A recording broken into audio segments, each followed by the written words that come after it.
This is the first program in a two-part series covering the disassembly and assembly techniques for the Revolution engine. This program features the 2003 Revolution engine. Though the components in future model years may share similar design, always refer to the service manual for the year and model of the motorcycle you are working on for complete instructions, specifications, and warnings. In addition, service bulletins may also provide you with information concerning part, product, or procedural changes. Servicing the Revolution engine can be broken down into two areas: transmission and lower end, and top end and cylinders. In this program, we will be presenting an overview of the procedures for servicing the lower end and transmission. In the next program, we will present the top end and cylinder procedures. To service the lower end, the engine must be removed from the frame. Review PhD 163 for details on this procedure. The cooling system should be drained using the drain ports in the cylinder block, and the oil should be drained from the crankcase. We will begin by mounting the engine into the stand using the Harley-Davidson engine cradle attachment. The cradle attaches directly to the engine with metric fasteners. The disassembly begins with the removal of the inspection cover, followed by the 14 alternator cover fasteners. Use the removal and torque sequence in the service manual. All of the cover bolts are the same length. 2 gasket alignment dowels are installed to guide the cover during removal. These pins should be on opposite sides of the cover. The alternator stator cover removal installation tool is mounted to the cover using the 2 inspection cover screws. Turn the hand screw in to pull the cover away from the cases. Most of the resistance is from the magnetic fields of the rotor. The alignment pins can be removed along with the gasket. These formed gaskets should not be reused or used with sealants. With the alternator cover removed, we move on to the clutch cover. Use the torque sequence in the manual when removing these bolts. The clutch cover fasteners are the same length as the alternators. To remove the clutch, first remove the retaining ring followed by the lifter guide. Next, remove the retaining ring on the end of the input shaft. This ring is to be replaced after each use. Next, remove the oil retaining clip from the clutch hub. This ring is removed to provide clearance for the holding tool. If you need to disassemble the clutch friction disc pack, loosen the 5 lifter plate bolts one turn. To remove the clutch hub nut, you will need to install the clutch hub holder. You may need to rotate the engine to align the tool. Remember to always rotate the engine in a counterclockwise direction to prevent damage. When installing the tool, make sure that the crankcase pin matches the hole in the tool. The tool is bolted to the engine's cases using the clutch cover bolts. The clutch hub nut is retained with Loctite. You can use an air impact wrench to remove the nut, or heat the nut with a propane torch to break the Loctite down for removal. The clutch hub nut uses right-handed threads and is a single-use fastener that must be replaced. The holder can now be removed and the clutch assembly slid off the shaft along with the thrust washer behind the clutch. In this section, we will highlight the procedures for servicing the clutch. Always refer to your service manual for complete instructions, specifications, and warnings. Remove the clutch pack and loosen the 5 retaining bolts evenly, 2 to 3 turns at a time, to release the spring pressure and prevent the plate from breaking. The clutch uses 9 identical friction plates and 8 identical steel plates. Do not clean the friction plates in solvent or wipe them with rags to prevent contamination. New friction plates must be soaked in 20W50 engine oil for 10 minutes before assembly. Refer to your service manual for specifications for these 6 inspections that should be performed as part of the clutch inspection. Notching of the slots in the shell or the hub can interfere with the engagement or release of the clutch. The clutch uses a damper spring to provide a smooth engagement and release. A flat steel spring seat is installed on the hub, followed by a curved spring. The spring is installed so that the outer edge is raised up from the seat. Install the first friction plate, paying close attention to the centering of the plate around the spring. Then install the remaining plates, alternating between steel and the friction plates. All of the steel plates should face in the same direction, either rounded or flat side up. We will demonstrate clutch assembly in this section before continuing with disassembly. To assemble the pack, first locate the alignment marks in the hub and the pressure plate. The hub and pressure plate may not fully engage if these marks are not aligned as shown. Install the springs and the lifter plate and start the bolts. To assemble the clutch pack into the shell, first install the distance collar into the shell bearing with the collar on the inside. Now insert the clutch disc alignment tool through the collar from the primary side of the shell. Slide the clutch pack into the shell, aligning the tabs in the slots. Note that the top plate's tabs are positioned into the special slots in the shell, as shown here. The pressure plate bolts should be tightened in a crossing pattern to prevent the loading of the release plate and possible damage. The alignment tool can now be removed. When installing the clutch onto the engine, make sure that the thrust washer is installed on the input shaft with the reduced diameter facing the engine bearing. The drive gear on the shell is a zero-lash design that uses a thin spring-loaded gear to eliminate gear lash. When installing the shell, you will need to load this gear. Use a punch and these holes to move the gear until the shell slides into full engagement with the crankshaft gear. With the clutch holding tool installed, you can torque the new clutch hub nut and install the retaining ring. Install the oil retaining ring after removing the holding tool. Getting back to the lower end service, disassembly continues with the removal of 3 bolts holding the oil pump to the cases. Also remove the oil dipstick at this time. If you intend to remove the balancer shaft for service, you should loosen the bolt holding the gear to the balancer now. Use a 1/2 inch extension on a breaker bar to hold the crankshaft at the oil pump drive socket. Loosen the balancer drive gear bolt. If you are not servicing the balancer, do not loosen this bolt. Now is a good time to loosen the rotor bolt. Rotate the engine in the stand and remove the oil pan bolts. Note the location of the ground strap for assembly. All of the fasteners are the same length as the clutch and the alternator cover. With the sump removed, you can proceed to remove the oil pickup and the baffle plate. On the primary side of the engine, loosen but do not remove the bearing retainer plate fasteners. Now install the transmission assembly retainer tool onto the input shaft and attach it to the lower engine case as shown. On the alternator side of the engine, loosen all 4 output shaft seal bolts, but only remove the 2 that attach the seal plate to the upper case. When removing the case fasteners, refer to the chart in the service manual for the correct sequence. 2 of the 19 bolts are located on the upper case side. The remainder are removed from the bottom. You can use a soft mallet to loosen the case seal, but do not pry on the sealing surfaces. The transmission shafts will be retained in the case and will add considerable weight. Use assistance to lift off the lower case.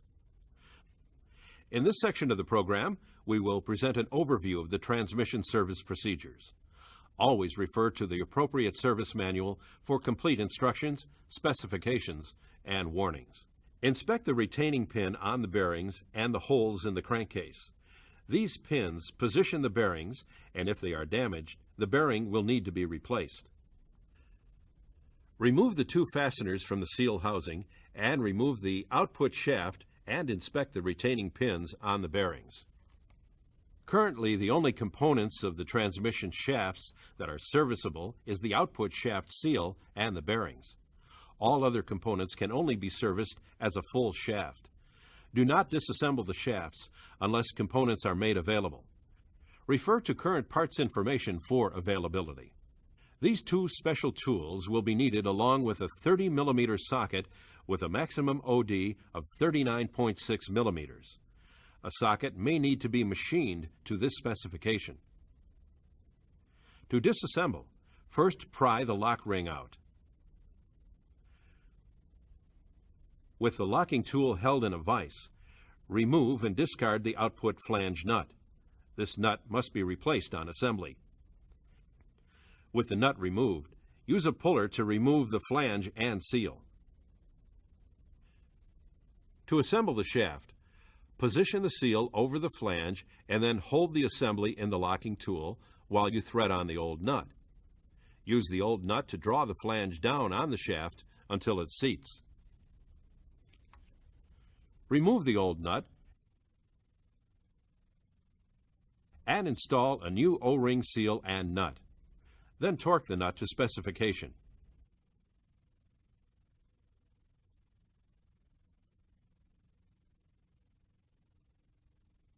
Install the retainer into the bore and then use the special tool to crimp the plate using the puller to crimp the plate.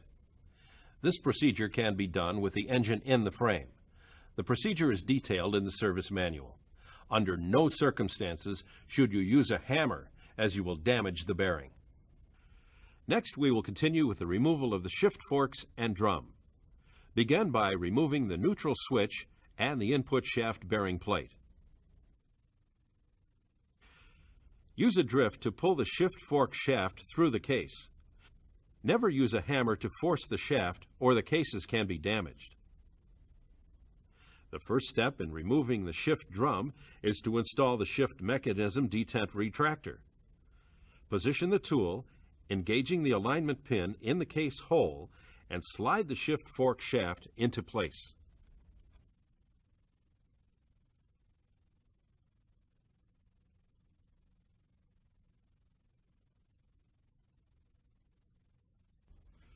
Position the pin on the tool's arm on top of the shifter gliding part, as shown here, and tighten the brass thumb screw. If the pin is under the gliding part, the pin on the detent arm will be bent and the arm will need to be replaced. Rotate the lever of the tool and tighten the black thumb screw into the hole in the tool base to hold the retracted arm. The shift drum shaft can now be slid out and the shift drum lifted out of the case. To service the shift shaft and seal, you first remove the outer snap ring, which is zinc, followed by the seal. Now you can remove the inner black snap ring and pull the shaft out. As the shaft clears the actuator, the inner springs will move the arms out of alignment with the case hole. When installing the arm, first engage the splines on the shaft with the arm. You can then pull the arm over and push the shaft into the case until the inner ring groove is exposed. Carefully position both springs while installing the shaft. Install the black inner snap ring and then the seal using the special driver.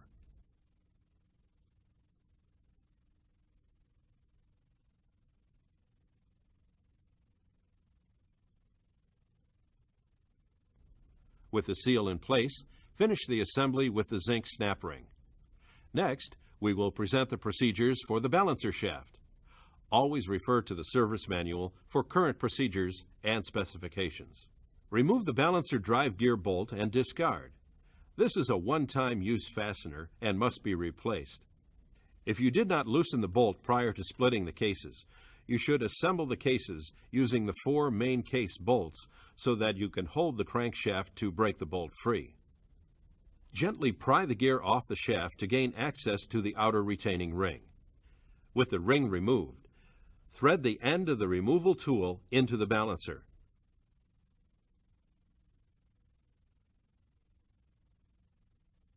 Rotate the balancer to prevent binding and support it during removal.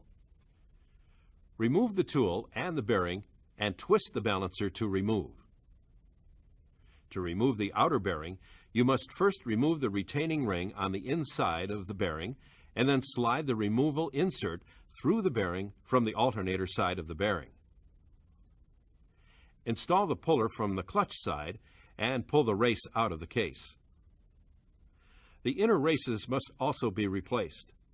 These 2 special tools are used to service the bearings. Position the end cap over the end of the shaft, and then fit the lower puller half with the pin hole over the bearing. Fit the pin of the push screw into the hole and install the upper half, and then slide the connecting collar down to hold the assembly. Turn the screw clockwise to remove the bearing. The inner races are different and should not be interchanged. Lubricate the bearing races as specified in the service manual during installation. To install the gear side inner race, fit the installation piece over the forcing screw of the balancer bearing installation tool.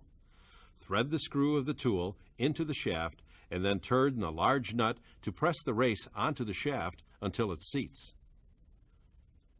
To install the new alternator side inner race, use a press with the installation tool to install the race. Remember that the two inner races are different parts and are not interchangeable. Use the installation tool and drive the new bearing into the alternator side. The bearing number must face the driver. Drive it in until the retaining ring groove is visible. Then install the new retaining rings, both in the inboard and outboard bores. Install the balancer in the cases and thread the tapered guide from the installation tool set into the shaft.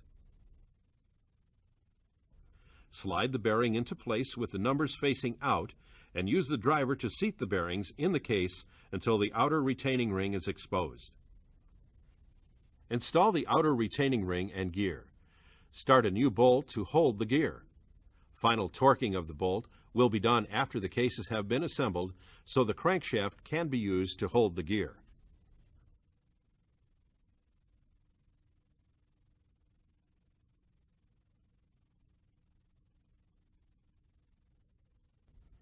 Anytime the cases are separated, you must replace the main bearing inserts. This can be done without disassembling the top end or removing the crankshaft. Refer to the service manual for current specifications. To determine what size bearings will be needed, look for the size codes on the crankshaft counterweight on the clutch side. ALT refers to the alternator side. The first letter is the bearing size for the main journal on the alternator side. The next two letters are for the connecting rods, and the last letter is the size code for the clutch side journal. If the journals appear to be worn, they should be measured and compared to the manual specifications for sizing of bearings. To remove the upper insert of the alternator side, first remove the rotor bolt using the holding tool and an air impact wrench. Only use the air impact wrench for removal. Have an assistant insert a pry bar into the rotor bolt hole and lift up. Then use a small screwdriver and push the bearing to rotate it out of the case. Lubricate the new bearing, and while lifting the crankshaft, slide it into the case, aligning the tab on the bearing with the case notch. Never touch the bearing surface of a non-oil bearing with your fingers, as you will etch the bearing surface. Repeat the procedure on the clutch side using an extension in the end of the crankshaft to lift up while pushing the bearing out and inserting a new one. Replace the lower case bearings with the new bearing to match the upper case bearing.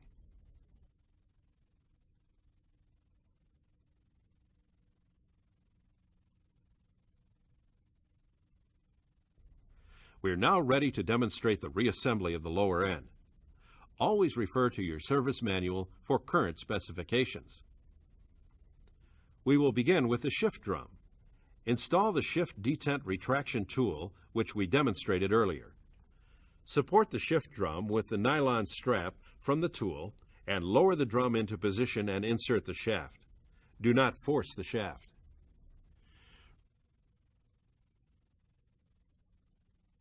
Remove the retraction tool and install the substitute shift lever to check operation.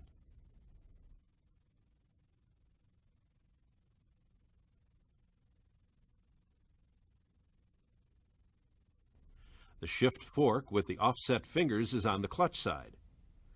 The fork with the shield is in the center, and the straight finger fork is on the alternator side.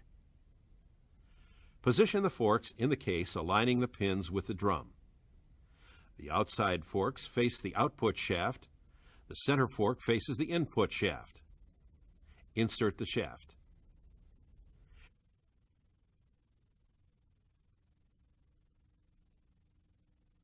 Install the neutral switch and loosely install the bearing retainer for the input shaft bearing.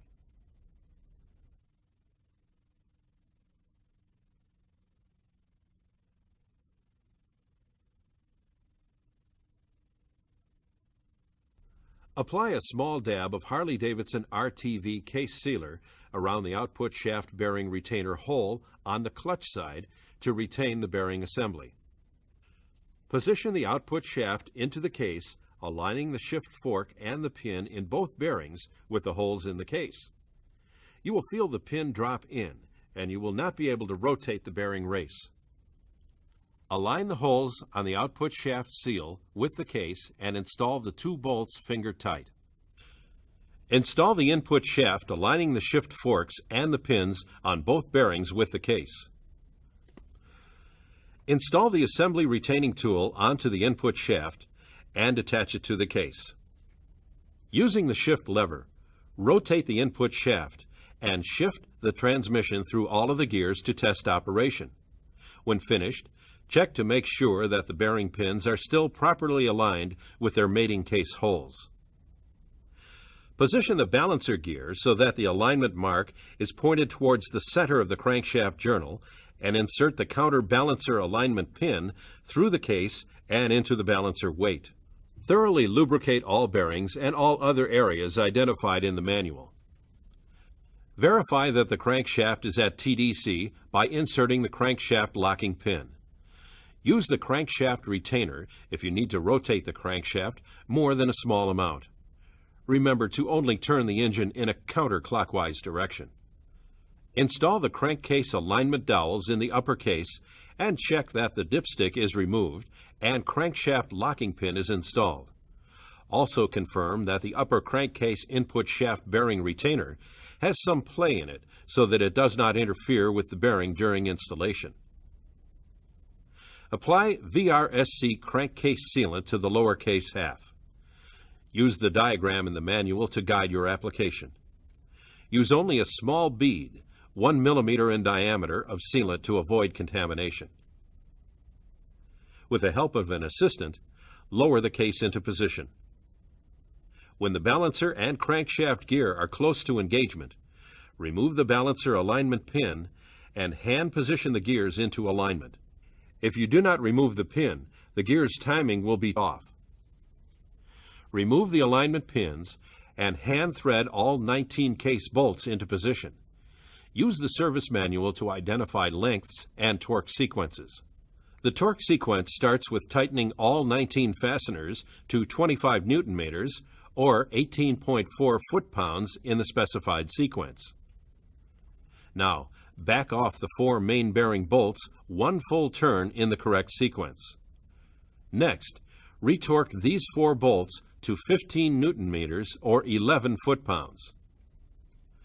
Using a torque angle gauge, tighten each bolt 90 degrees further in the sequence specified. Next, remove the input shaft retainer and torque the input bearing retainer bolts and the 4 output shaft seal fasteners to the specified torques. Install a new oil pan baffle and an oil pickup followed by the oil pan. Torque the oil pan bolts in a crossing pattern with the ground strap attached to the corner bolt at the rear of the clutch side. To torque the balancer drive gear, hold the crankshaft using the oil pump drive with the breaker bar and extension. Now is also a good point to torque the rotor bolt to specification while holding the crankshaft with the breaker bar. When installing the alternator cover, use a new gasket held in place by the alignment dowels.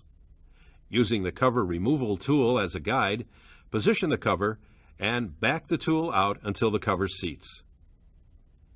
Use the diagram in the manual when torquing the cover fasteners to properly seal the gasket. Install the thrust washer on the input shaft with the undercut facing the engine and assemble the clutch as we showed earlier in the program.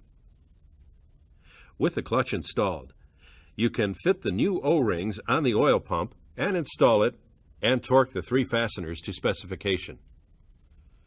Finally, install the clutch cover using a new gasket and torque the fasteners using the sequence shown in the manual.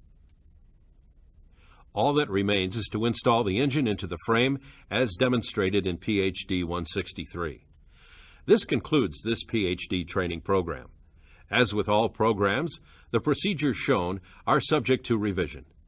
Always refer to the most current service information when servicing the engine.